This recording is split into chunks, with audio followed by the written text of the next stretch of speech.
Cross and Burn by Val McDermid, narrated by Saul Reichlin. Chapter 1. Day 1.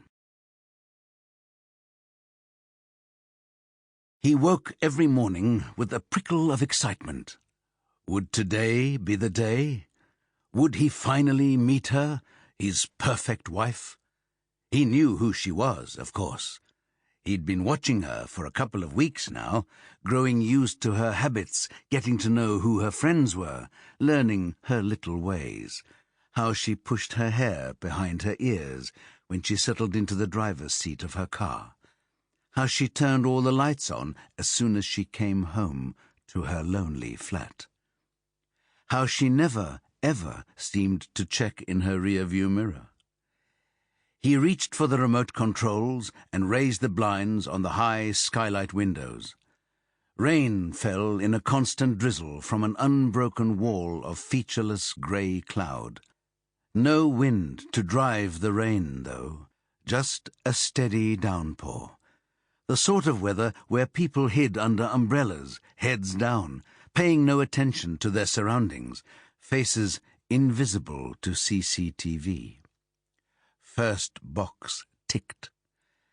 And it was a Saturday, so she'd have no appointments booked, no meetings arranged, nobody to notice an unplanned absence, nobody to raise an alarm.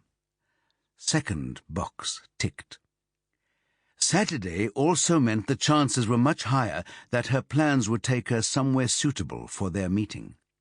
Somewhere he could follow the first steps of the carefully worked-out plan to make her his perfect wife, whether she wanted that or not. But then, what she wanted was irrelevant. Third box ticked.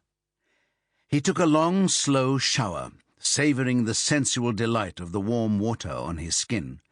If she played her cards right, she'd get to share it with him, to make a pleasant experience even more rewarding for him. What could be better than starting the day with a blowjob in the shower? That was the sort of thing that a perfect wife would be thrilled to perform for her man. It had never occurred to him before, and he happily added it to his list. It had never occurred to the first one, either, which was typical of her many failures to meet his high standards. New tick box added to the mental list. It was important to be organized. He believed in organization, in preparation, and in taking precautions. An outsider looking at how much... Sample complete. Ready to continue?